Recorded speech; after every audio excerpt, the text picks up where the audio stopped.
I'm going to let people in now then. Thank you.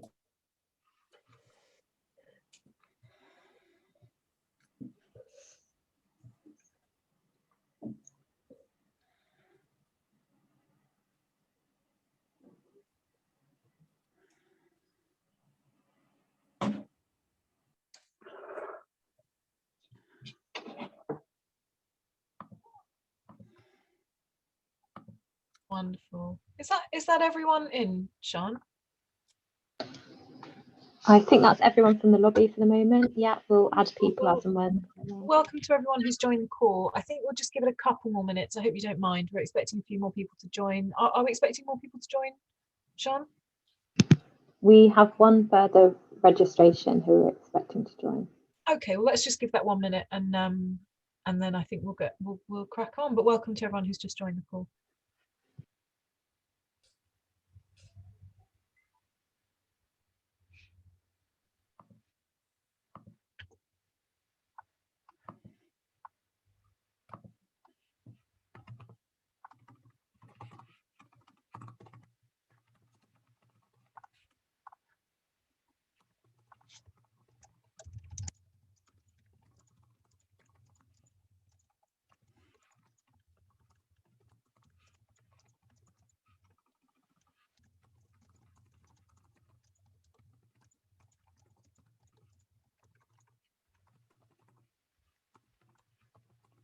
Okay, well let's start then. I think we're ready to go. So welcome to this East West Railway Company online session with your neighbouring parishes and councillors in the area outside Bedford. Following the launch of the second round of non-statutory consultation on Wednesday last week and the briefing webinars we held throughout the day, this week we wanted to hold meeting sessions with you to run through what we're consulting on in your area in a little bit more detail and address any initial questions you might have about our options and proposals. We are holding similar sessions with all the parishes and councillors between Oxford and Cambridge across this week. We'll start this session with a presentation that will run for around 25 to 30 minutes, followed by a 25-minute Q&A before we wrap up with some next steps. So we should be done within the hour, but we'll see where the questions take us. My name's Hannah Staunton. I'm Head of External Affairs at the East West Railway Company, and I've got some colleagues with me today, as you've no doubt seen. We've got our Strategy and Sponsorship Director, Will Gallagher. We have John Hillman, who's our Delivery Director for this section of the railway. We've got our Head of Programme Consents, Kirsty Young, who deals and runs the team that deal with landowners and land across the area. We have Chris Black, who's our topic expert for Bedford, and Lyndon Adolphus, who's our topic expert for the Marsden Vale line. We've also got some friends of ours from ACOM and Barley, who are a company that support us, and they'll be taking notes and monitoring questions and chats as they come through. So that's the team over here. They're all now going to switch off their cameras. So there's no sort of distraction while we're talking, and they'll switch their cameras back on when they participate. So before we start with the presentation, I'll just take everyone through a little bit of housekeeping. You know, people are quite familiar with Zoom these days, but it's worth running through specific housekeeping. You'll find in the bar below at the bottom of the screen different features.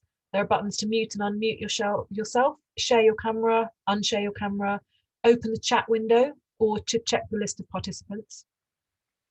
If you haven't done already, it's very helpful for you to rename your username so we know who's asking questions if you're not sort of coming up as yourself. See if you can change that name there. It's very, very helpful for us when we get to questions. Please keep yourself muted at all times unless you're given the floor during questions, which, you know, if you have a valid question, that'd be great. If you experience any technical issues during the meeting, just email the place that the invitation came from in the first place, and we'll make sure that we get you back in. In the Q&A session, we aim to address all the questions that you've got so far on the consultation. As I say, though, there'll be multiple sessions and multiple ways for you to get in touch with us, and any questions we're not able to answer, either because we don't have the answer at our fingertips or because we run out of time, we'll take away and follow up via email. If you want to raise a question at any time, please pop them in the chat bar or raise them directly through, there's a person here called Questions. That's one of our supporting team. You can text them through this directly, or you can put it in the general chat bar, whichever works best for you. If you want to ask questions during the Q&A, either do it in the chat bar or raise your hand, and the button to do that's on the bottom of the screen. So that's all the housekeeping we had. So without further ado, I suggest we move on with the presentation.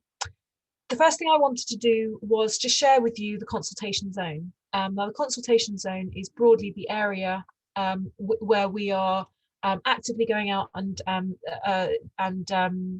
contacting people proactively in the area of the consultation zone. Broadly speaking, it's a 2-kilometre swathe from either side of the central line of all of the alignments, with a few accommodations made to make sure that we're bringing in whole communities and whole parishes and not bisecting in places.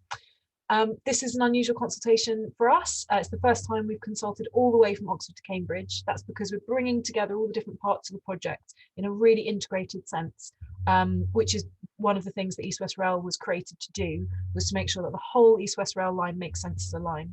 Will talk in a little bit about what that means in terms of why we're talking to the whole route at the moment, and particularly how that impacts the questions that we're asking around the way that the rail is operated, and what that means for passengers as well. So who have we invited today? As I said, we've got these sessions for communities up and down the route that we're having. You're the second group that we've spoken to in this way. And it's a collection of parishes really from the west and south of Bedford itself. You can see the list of parishes down the side. We are also talking, we've also invited today representatives, the ward councillors from Bedford Borough Council. So all of the ward councillors in those areas would have had an invitation to this as well. And as I said before, this group, we will invite this group back a few weeks in the consultation. If you haven't had that invitation already, you'll get that quite soon. By which time, you'll have had more chance to read the documents, and no doubt will have talked to your residents and your constituents. So you'll probably have some questions on their behalf as well. So this group will sort of come together again. If you have any questions in the meantime, absolutely email us. That's very helpful for us too. I'm now going to hand over to Will, who will talk about, well, what we're covering today. Take it away, Will. Thank you very much, Hannah. So we will we'll give you a brief introduction to the consultation as a whole. Hannah's obviously talked to you about the consultation zone, but we'll talk about that in a bit more detail. We'll then address some of the more specific proposals, providing a bit more detail than we've provided in sort of last week's sessions, to make sure people have got detail in terms of what's in the consultation document, what's in the technical report, particularly in areas that most affect you and your local residents. And then a series of sort of pointers in terms of encouraging people to get involved, how they can do that, and the next steps that we're taking. So without further ado, if we move to the next slide, this is week 1 in a 10-week consultation for people right across the area to share their views on what we're developing. Really keen not just to think about the infrastructure, but to think about customer experience and railway operations too. Because where this infrastructure goes and the construction, all of that matters a huge amount to people, and we absolutely understand that. But we are delivering a train service to benefit the local area, and we really do want to hear what people expect from that train service. So that is a key part of this consultation, as well as the proposed infrastructure development. And you can see there that stretches all the way from Oxford through to Cambridge, with a series of interventions and upgrades, whether that's in the Bicester area, whether that's along the Marston Vale line in Bedford itself, a new piece of railway then stretching from from Bedford towards the King's Cross line over at the Cambridge end, and then using upgraded existing infrastructure on the route into Cambridge. So a full suite of proposals.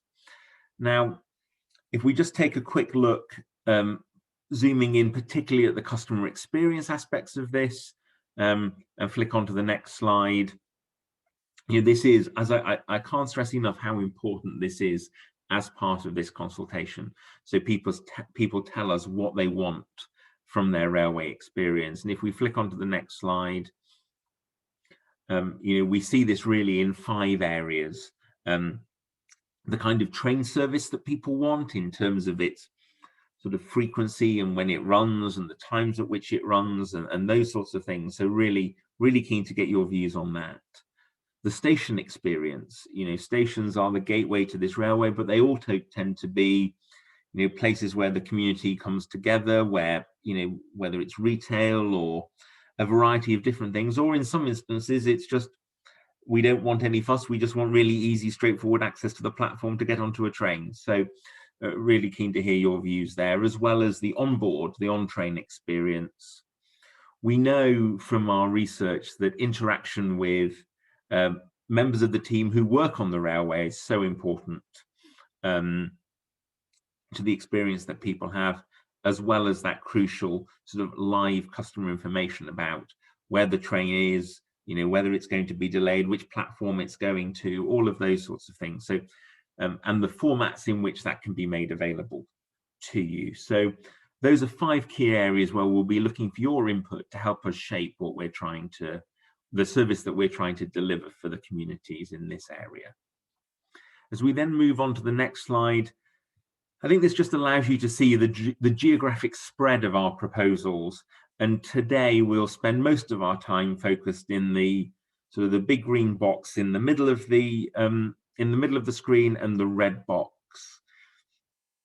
in the sort of passing through Bedford area. So if we sort of flick on to get into the meat of these proposals, and onto the next slide, it is really important that in order to make the full Oxford to Cambridge service possible, we do need to make quite a significant investment in the Marston Vale line, in terms of dealing with level crossings, looking at the calling pattern and the stations that are available, but then at either end, making sure we've got Bletchley Station right, Bedford Station right, and there are a couple of places where we will need to put some additional infrastructure, not just upgrading the existing line, but actually additional infrastructure, for example, building some additional track at Fenny Stratford. So if we now move on to the next slide, on the Marston Vale line, lots of you will be familiar with this in terms of it's a railway that is not as reliable. I think about 50% of trains arrive on time on the Marston Vale line. It's not as reliable as we would like. It's beset by a signalling system that has been pretty unreliable. Its service is relatively slow, an average of just 25 miles an hour. In terms of the experience at stations, they're most often unstaffed and they're very constrained in terms of the facilities available. And this shows itself up in, some very low usage on the national network.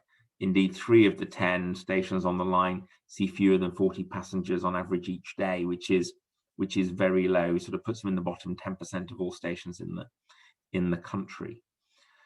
So given we are making a very large investment, we thought it was right to look at what's the right service for the Marston Vale line and what's the best way to upgrade that service to serve the needs of the local communities both now and in the future.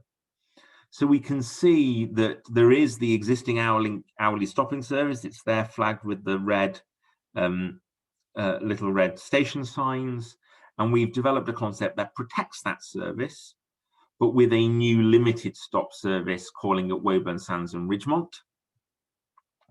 The alternative is actually to, rather than serve all 10 existing stations with that stopping service, merge to have 5 new stations on the Marston Vale line, but all of them would benefit from at least 2 EWR services every hour, and some, Woburn Sands and Ridgemont, would have 4. And overall, that means more communities have access to more frequent and faster services. We are presenting these as 2 equal options because we recognise that people do put considerable value on their existing service, but given what we've said previously, we do think there is at least worth considering the opportunity to do something different because of the additional benefits that it might bring. So if we just look at those options in a bit more detail, you can see that in concept 1, the light blue stopping service there once an hour, and then 4 east-west rail trains every hour calling at Woburn, Sands and Ridgemont. So that leaves the existing passenger service unchanged. That existing passenger service would probably take just about the same time as it does today. It would in some stretches be a little bit slower because the trains need to overtake each other. The fast trains, the dark blue lines, catch up with the slow trains in the light blue line, and therefore the stopping service would need to slow down to allow the faster trains to overtake. But it does mean those fast trains, you'd have 4 fast and 1 stopping service every hour at Woburn, Sands and Ridgemont. And that journey from Bletchley to Cambridge would be in 22 minutes compared to in 42 minutes today. If we flick over the slide, you can see what that looks like on the line, the 2 EWR stations there, Woburn, Sands and Ridgemont marked in blue, the sort of dark blue. In reality, it means that most of the stations on the line wouldn't benefit from any increased services, and the stations would remain largely as they are today. In those stations that aren't served by East West Rail, communities would be able to continue to access the stopping service and then transfer, it's once an hour, and then transfer to the fast services at Woburn, Sands and Ridgemont over time, as they get to the sort of if you're, say, for example, at Kempston Hardwick, you get on the train, the stopping service, and say go to Ridgemont to pick up the fast East West Rail service or whatever. Whereas if you move on to concept 2, so next slide please, instead of having the existing stopping service, what you'd have is 5 stations between Bletchley and Bedford, all of which would be served by East West Rail and all of which would be served by at least 2 trains an hour. So you can see the 2 dark blue lines at the top of the diagram calling at Lidlington, Stuartby and Bedford St John's, sort of relocated stations, in addition to calling at Woburn, Sands and Ridgemont. So that's doubling the frequency of those services in those places, and making those services faster, and also meaning those locations would have direct services to and from Cambridge as well, because in concept 1 that's only really Woburn, Sands and Ridgemont that get those benefits. As we move on to the next slide, you can see what this looks like in terms of the spread of East West Rail stations along the Marston Vale line, with people getting much faster services, and also if you are more frequent and much faster services. And whilst it may be that people would need to walk a little bit further to their state or drive a little bit further to stations, these are quite well located. When you look at sort of Stuartby, for example, is the same distance from Stuartby village as it would be today. Lidlington's just a few hundred meters sort of further away. So these are not huge distances, and also what it does mean is they'd be quite well located in relation to having a new station building with all the facilities that you would expect, and where the existing stations are quite constrained, and people are traveling to get to existing stations, to get onto a train, to get onto East West Rail. There might not, that might be quite challenging where stations haven't really had an upgrade. So you'd end up with, village roads being quite busy with traffic or cars getting parked in streets. that would be avoided by concept 2 because these would all be purpose built for the new service. We do recognise, however, as I say, that there are drawbacks to this as well. So that is why they are, as I say, in terms of extra walking or driving time, but that probably translates to the same overall journey time because of the increased frequency and speed of the trains.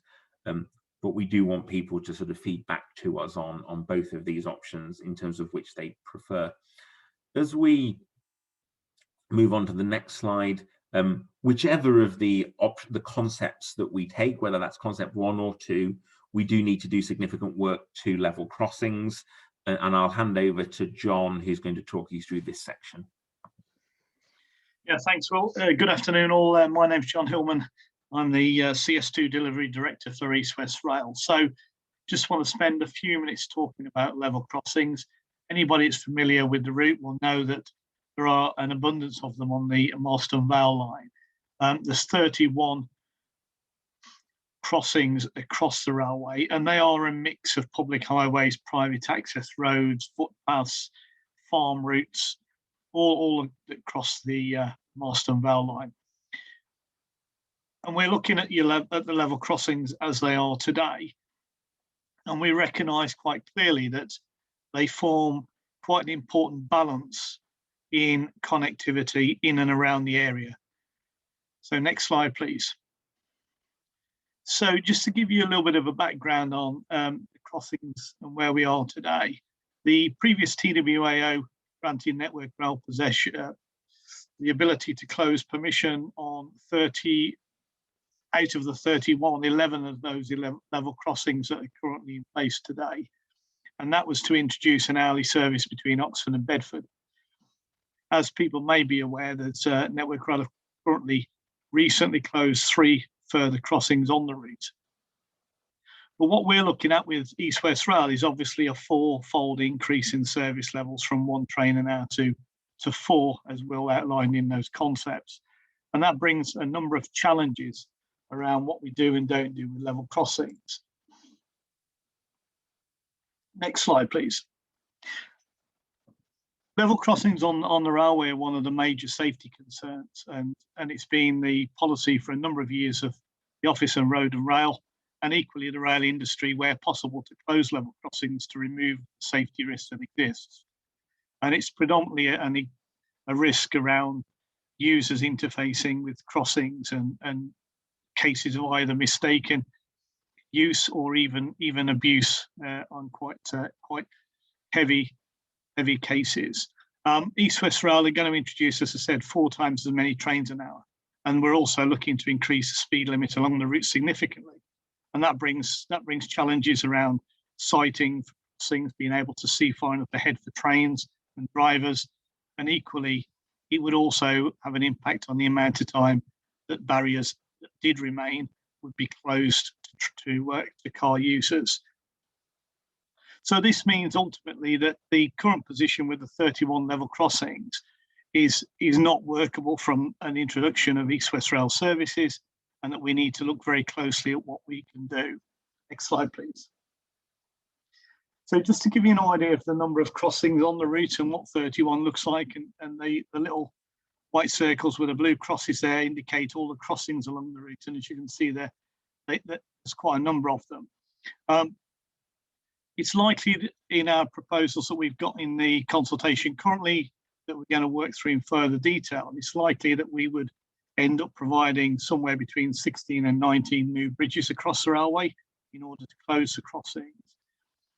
These would be linked and ensure convenience where possible for local rights of way. It would provide improved safety for all, given obviously the increase in speed and the frequency of services. And also it would, from a safety perspective, make the railway much safer. And equally, if crossings were to remain, the downtime for the crossings could be in the region of probably 50 minutes in every hour. So we're recognising that actually the amount of inconvenience that this would cause would be significant. And therefore, as I said, our proposals are that we would close the crossings and provide alternatives along the route. Okay, and I'll pass back to Will to talk a bit more about the Austin Vale upgrade and construction. Thank you very much, John. So as we start to think about the way to deliver this upgrade, there is a significant level of investment and work required, and you can see from the descriptions that both John and I have given, there is a very significant amount of work, whichever of the concepts or options that are selected. So we are considering how we might do this to minimize the disruption of construction work on local communities. So if we flick over the slide, we are looking at whether we do a series of short blockades, so that's taking possessions for a weekend or a bank holiday weekend, or for relatively short periods of time, where we would run a replacement bus service. You can see the picture there. So the train wouldn't run for, say, over a weekend or whatever, and it would allow us to do that work on the weekends or in the evenings, but that would take quite a long period of time as we chunk up that work in that way. The second option is to say, well, actually, we can be much less disruptive.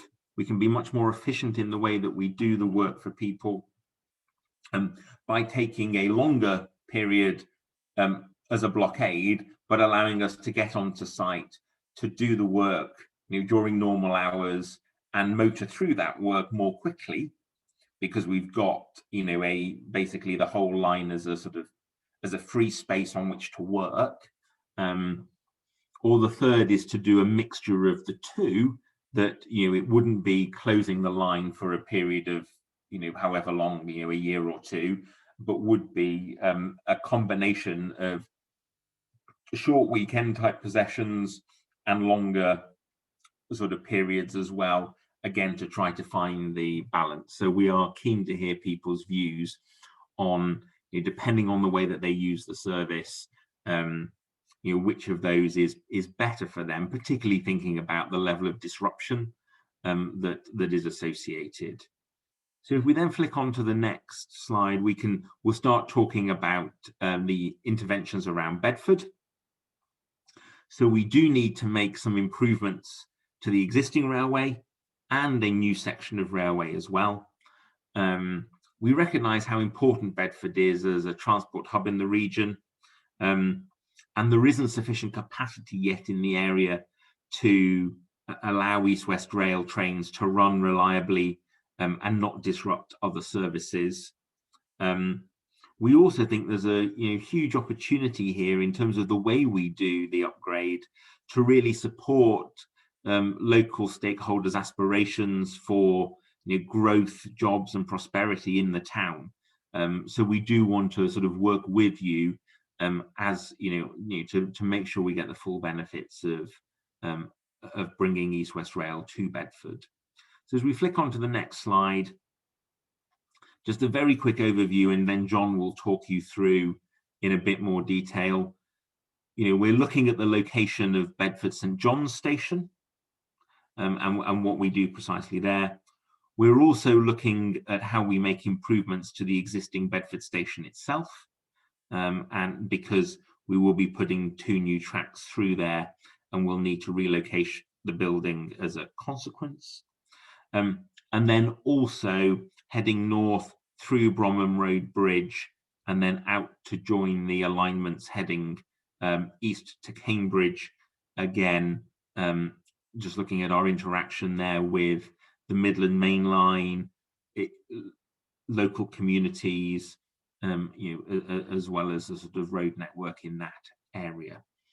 So I'll hand over on the next slide to John to talk through the Bedford St John's options. Okay, thanks, Will. So the picture on the slide there is Bedford St John's Station. It's a single platform station. Track comes into and out of Bedford on a very tight curve. In actual fact, train speed is limited to 15 miles an hour. It's a single track.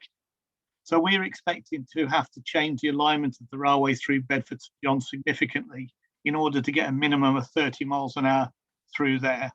And that's important because in order to make Oxford to Cambridge services work and for the journey time overall, we do need to have a reasonable speed through that area. So this will mean looking at moving Bedford St John's station. Next slide, please. And there's two options shown in the consultation. This is option 1. And on the map, you can see the existing railway, which is the lighter grey line with the red circle and the white railway symbol there, which is where Bedford St John's currently is. And the proposal shows the blue line, which is coming from the bottom of the graph. There's from the Bletchley end across up towards Bedford and over the river. And it would mean realignment to somewhere in that area. And then the light blue sort of lozenge that you've got there would be the location, or somewhere in that area we would look to locate the new station. It would mean that we'd have to rebuild Cordwell Street Bridge. We have to do that in either scenario because the bridge is not actually high enough for modern standards for our trains to pass underneath. We would be using the existing railway bridge over the Great River Ouse, so we wouldn't need to provide additional bridge work over the river. And then we're likely, as it shows on there, for that station area to be somewhere between the Ampthill Road and the Caldwell Street. We haven't identified a location yet, but it's in that area that we would look to get best use for the community and to serve the railway. The important reason for choosing that site or that area is that we need a straight piece of railway for the platforms in order to reduce the interface risk between the train and customers using the train, so they can get on and off safely on a straight and level platform. Next slide, please. The other option is to run the railway on a slightly different alignment, and you can see at the top of the picture there, coming over a new bridge over the river, which would take the alignment slightly to the north of the previous slide, and then you can orientate yourself. It would pass closer to where the current railway is, and then what that would mean is, because of the revised alignment and faster speed, the only place we could get a new station on that piece of railway in that area is towards the bottom there. So the slightly purple area shown there, we would look to locate a station somewhere in that area. We'd still need to rebuild the Cordwell Street Bridge, as I said earlier, for either option for our trains to pass underneath. And we would look to locate that station close to the Ampthill Road, Elstow Road there, near the pedestrian link bridge. So it's a slightly different location. It isn't as close, obviously, to the hospital or to the current station site. Next slide, please. So in Bedford itself, the area shown in dark blue is the corridor of the East West Rail line coming into Bedford from the south, passing Jarrett Sidings for anybody that knows the area, and then passing through what is the current existing station. The purple area or purple rectangle that you can see is the current station footprint, and a little bit wider than the station footprint as it stands today. And that's been identified because that's the likely area that we would look to relocate a station building and associated facilities, including car parking. At the moment, we're working through what that looks like in greater detail, but at the moment, that's just almost a rectangle on the map of a likely impact area. Why do we need to rebuild Bedford Station? Well, East West Rail needs 3 platforms to operate services through to Cambridge. Current capacity is extremely limited with East Midlands and GTR operating through there already. The slow lines to the north of Bedford are extremely congested as well towards Leicester and Corby. So we need to redevelop the station itself, which will mean redeveloping the station building. So we will be looking to put a new station building in place. Next slide, please.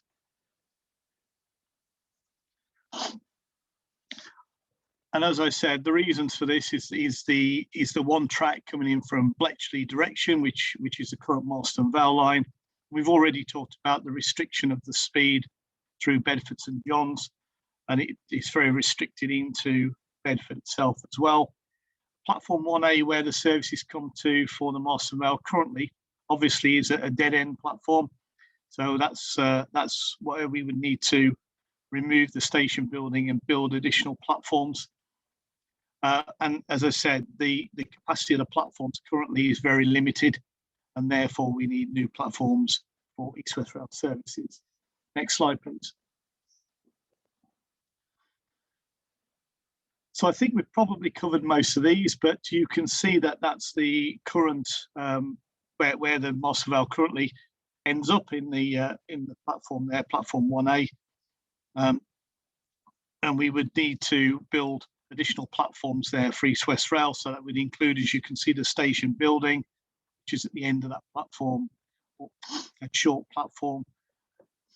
We would also need to increase the access out in the car park and the car park side of the station, as I mentioned earlier. Okay, thank you. I'm going to pass over to Will to talk about north of Bedford. Thanks very much, John. So as we head out of Bedford to the north, we have looked, as you'll see in the consultation document, at a variety of options for how we deliver a reliable train service for both East West Rail, but also for the existing Midland Main Line and the infrastructure that is in use by other services in that area. And the conclusion that we have come to is that we do need to put 2 new tracks to the east of the existing railway, and then we would, and that would need to come through the station under a new span in the Bromham Road Bridge, and then continuing north. Now, this will have an impact, and Kirsty will talk about this in a bit more detail, on a number of properties in the Poets area. I know we've been engaging with people individually there, but also with local representatives too. And as I say, Kirsty will talk about that in a bit more detail before heading further north and then swinging to the east, over Paula Radcliffe way. And so we do think it is necessary to have those 2 additional tracks in order to deliver a reliable service. But as we do point out in the consultation and technical reports, there is quite a, we have done quite a lot of optioneering, because we do recognise that if we are to have an impact upon people's properties, then we do need to have done everything we can to test that it is the right option to do so. But that is what we have done. That there would be 2 new tracks to the east, sort of through Bromham Road Bridge and up to the sort of UK Power Network substation at Fair Hill, as I say before, heading off to the east. So I think that describes where we are in North Bedford. Probably I will at this point hand over to Kirsty on the next slide to talk about the property owners and landowners affected. Hello everyone, I'm Kirsty Young, so I'm the head of programme consents, and I lead on the land and property team within East West Rail Company. So I just wanted to really sort of talk you through our sort of engagement with landowners currently, sort of in the area between sort of Oxford through over to sort of Bedford and then beyond onto Cambridge. The proposals we're putting forward for the new railway and also for the improvements to the existing railway would require land in many cases. We would be looking to include compulsory purchase powers within our development consent order, which is the sort of consenting mechanism by which we would get the project approved through the Planning Act. But it's important to note really that like every other development consent order, really, it's compulsory purchase powers are seen to be the last resort. We will be wanting to work with landowners and engaging agree with them basically about the requirements as well.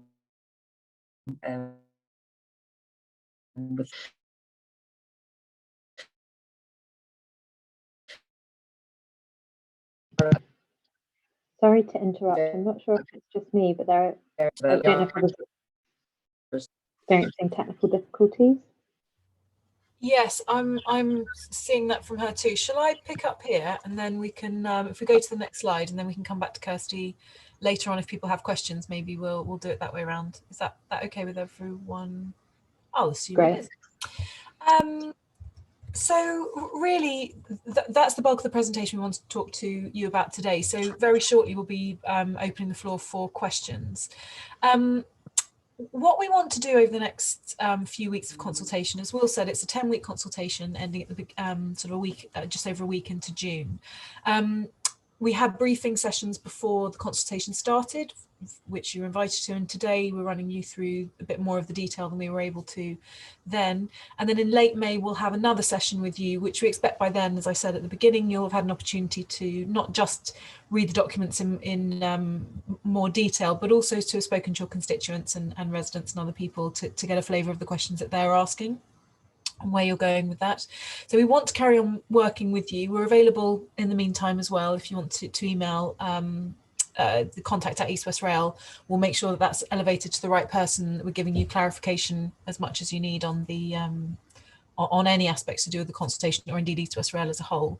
You'll find, sorry, just flick back to the last one slightly. You'll find online already at the moment, you would have had links to this in your invitation to this meeting today, but there are links to the consultation document and the technical report. The consultation summary document is going to every address in the consultation zone that I showed you at the beginning of this. That's 270,000 addresses. We have our community hub and the resource centre as well, which you can go onto on our website. And when we start the webinars and other events for the community online, we'll also be launching a virtual consultation room, which will feel much more like how people are used to having these kind of events in village halls, because obviously we're not yet able to go out and talk to people. So we've tried as much as we can to make sure we've got lots of different avenues for you as representatives to talk to us, but also for your constituents. And now if we go on to the next slide as well. As I said, lots of different ways for people to get involved. We do have that virtual consultation room going live quite soon. Online public events, so we've got 12 webinars where we'll be talking people through much of the details we have today, pointing people towards the right directions and taking questions. We'll also do live chat events that are open to the public. So that's a series of 12 events where people can ask questions, and our experts will be on standby to sort of type the responses. Not everyone likes this kind of forum. Equally, not everyone wants to be online, so we've got a phone line that people can call. We should be able to call people into meetings as well if they want to phone in to meetings, and if they want to write to us either on email, through the website, or through good old-fashioned paper, they absolutely can. We've got a free post address, free post East West Rail, that people can write to. All of those means of communication come directly into my team. We have daily and weekly meetings to discuss what comes in. Nothing slips through the net.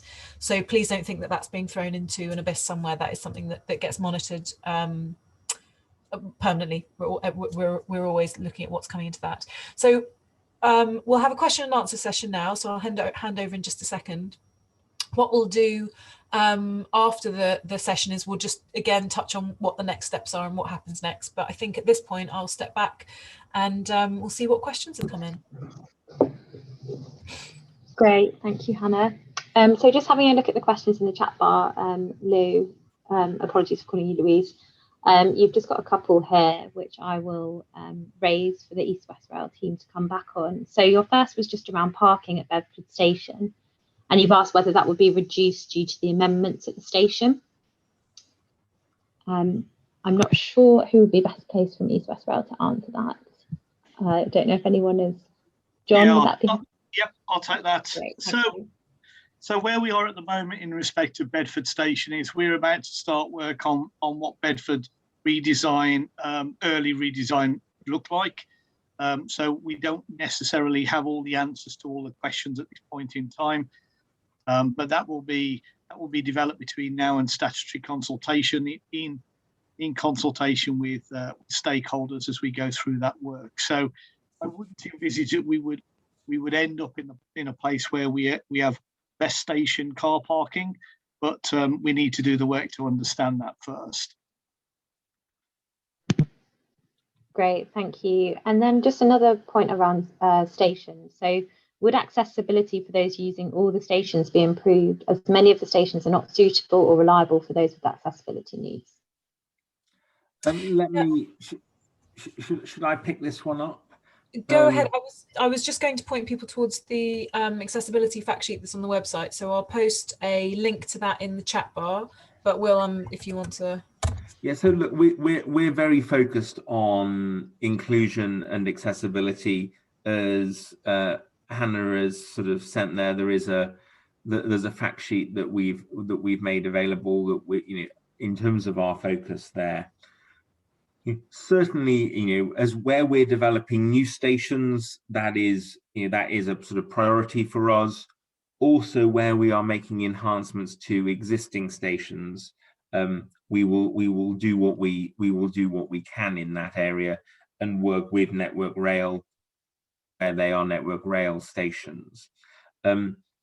Probably the one thing that is worth sort of pointing out is that on the Marston Vale line, in relation to concept 1, where there are a number of stations that we don't really touch at all, then it's quite difficult for us to do sort of more work on accessibility beyond what Network Rail are doing in relation to their own stations. Whereas I think in concept 2, where we're building purpose-built stations, then we will have the opportunity to really think quite deeply about accessibility improvements. That will obviously be the case at Bedford St John's, and that would also be the case at at Bedford Midland Station as well. So we are giving that some considerable thought.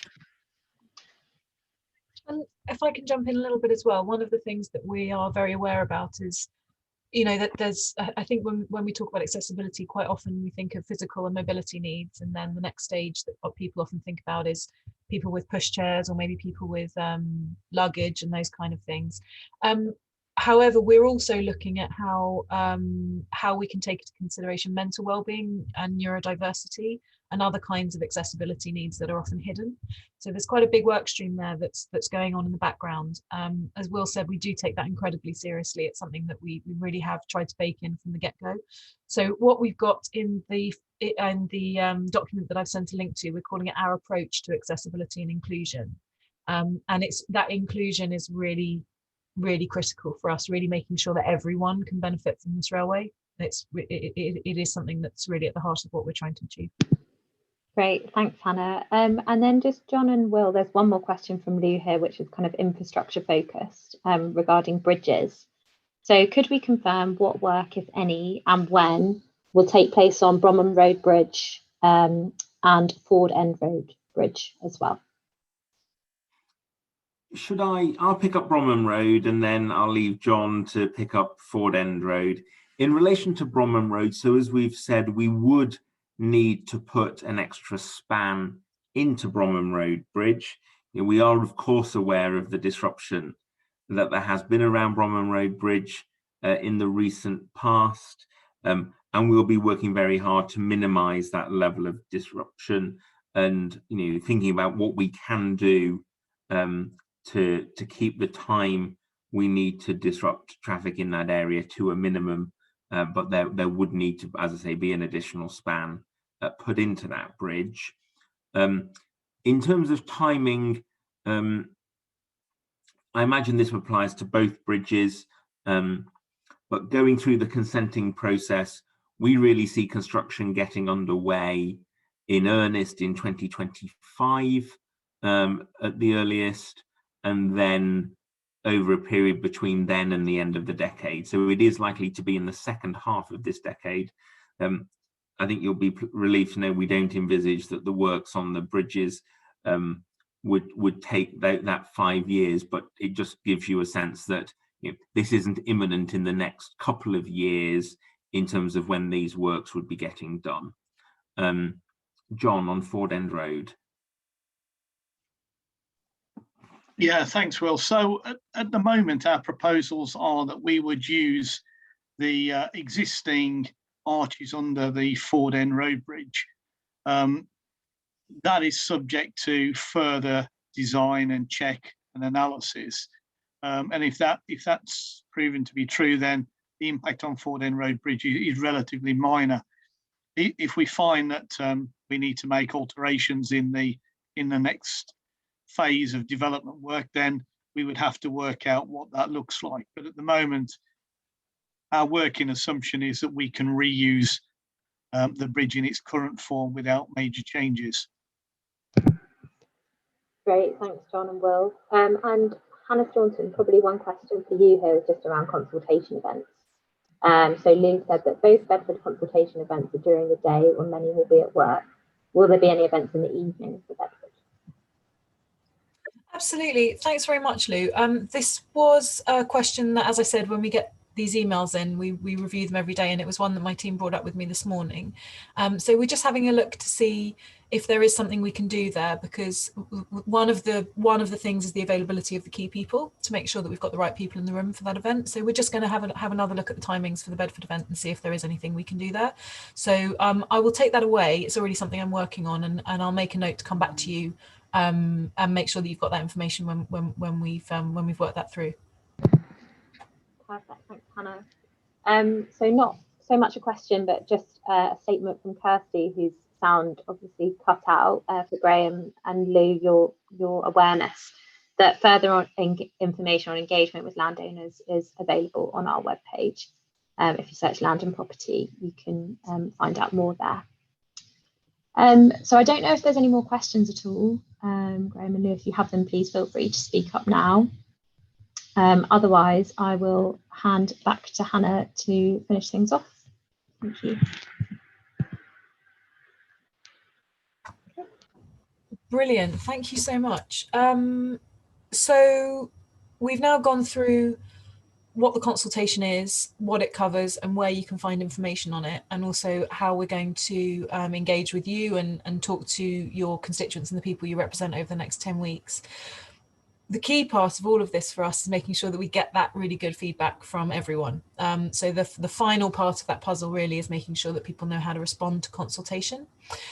We've tried to basically come up with as many ways as we can for people to deliver their feedback and their response for consultation. On all aspects of the scheme, I can imagine there are certain aspects, obviously, that you're going to have a focus on, but you know, there's questions on every part of the scheme there. You can you can find feedback forms on our website, and you can submit your responses either online directly or by emailing downloaded forms to us. You can download a form, fill it in by hand, and send it back. You can phone us and ask for a form, and we can send that out by snail mail, and again get it back by free post. People can call us and request that.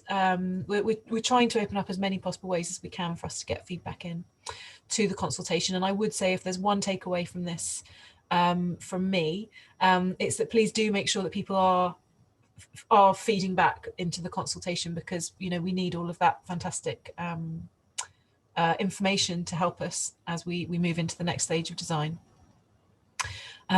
If you've got, sorry, we'll go to what happens next. I'll just say, you know, if you have any questions following this event, if you have any questions about the events, if they come, if you need any clarification about what's in the documents or where to find certain things, please do let us know. We're here to do that.